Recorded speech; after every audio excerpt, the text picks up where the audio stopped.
cycles upon cycles, layers upon layers. When I first was introduced to meditation in 1979, I was really taken with the question of what is the form, what is the form, what is the form? And I gave myself to it. I gave myself to meditating on intensive retreats, 10-day intensive retreats. I had a meditation practice. I sat every single day from the first year that I was introduced to meditation. And then eventually I went to the monastery and ordained, and when I ordained in the monastery, then it was really clear. There was the form, but it was also really clear that everything that I was bringing as a human being was there with me within the form.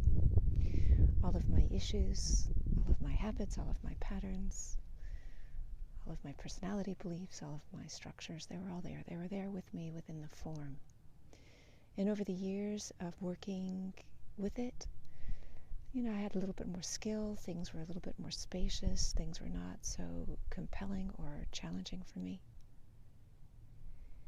in terms of hijacking my consciousness and directing my field of attention and not giving me opportunities for choice. And then I left, and I was a monastic, and I spent some time in Australia in the bush. And that was the first time that I was without the monastery, and without my brothers and sisters, and without committees, and without people to talk to about how to decide things. And so there I was, a monastic without a monastery. So the form without a monastic container to hold it.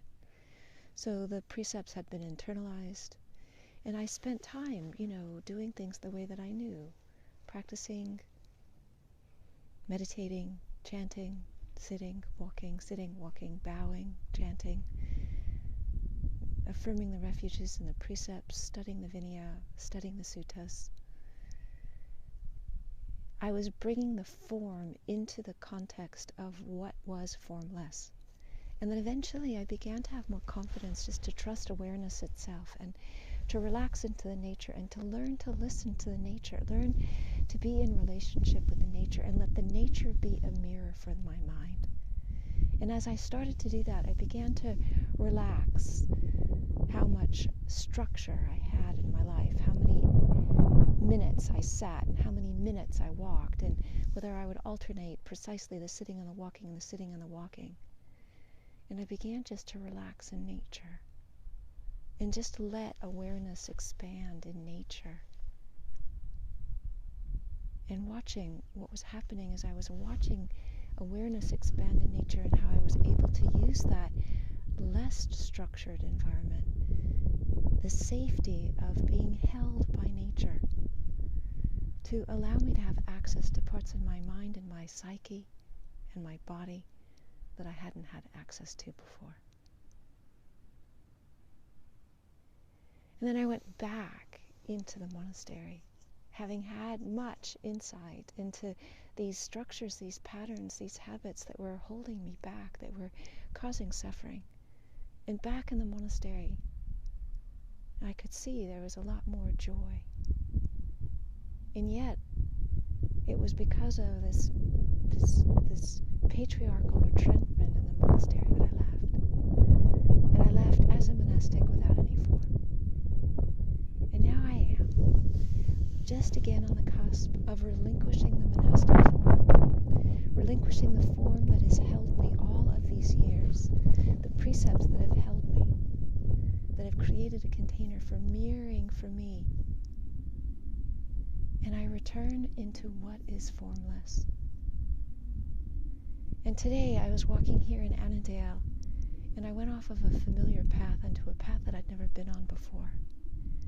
So when I'm on a familiar path, it's really clear, it's stable, I know where to go. Yeah, there's rocks in the road, it's true, but I can step over them.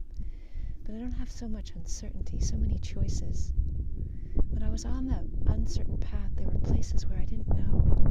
I didn't know what step to take. And then there were places where the poison oak was growing, and I wanted to be careful that I didn't get it on my body or my clothes. And I wasn't sure where the path was going.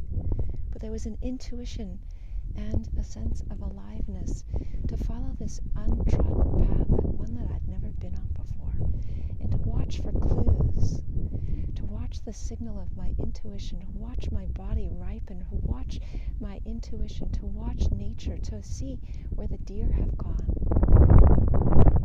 And I followed this path that I'd never been on before.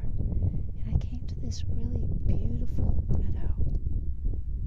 This incredible meadow that was quiet and secluded.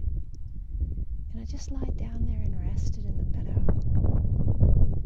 And it's not to say that being on a path where there's rocks and there's no poison oak is not useful. There's lots of times when I'm on paths.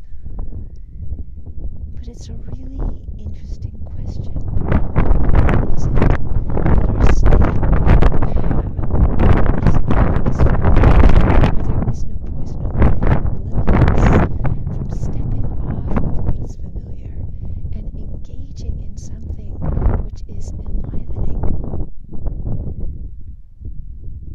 inwardly and outwardly, collaboratively found. I don't know where I'm going. How do I make the choices? I have to listen, I have to look, I have to sense, I have to watch.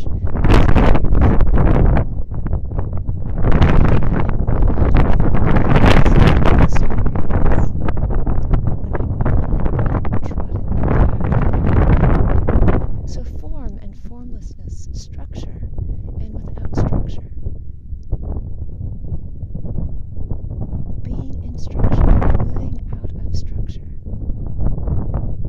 They're all up. It's all up. These are all questions. They are all up.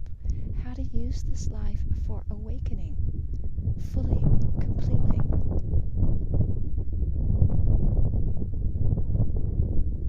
What are the choices that we have in front of us?